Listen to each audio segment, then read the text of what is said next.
Hello friends, welcome back to the my new video guys and my YouTube channel guys. Today friends we are going to talk about guys how can we on guys do not disturb in our Samsung phone device. Friends, you want to on guys your phone do not disturb. So how can you on it? So in this video friends I will show you, I will tell you guys. So before starting video friends, first of all go and subscribe the channel, click the bell icon, like the video. So friends, now let's see how can we on guys Samsung phone do not disturb setting guys. Open your phone setting guys. So friends, after phone setting guys, you can see guys your notification setting guys, tap here, and friends you can see guys this tab setting, then guys scroll it.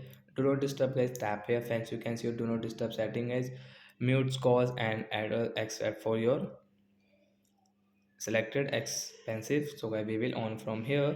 Friends you can see do not disturb is on until you turn it off it. So after guys your phone and guys the sound will mute it.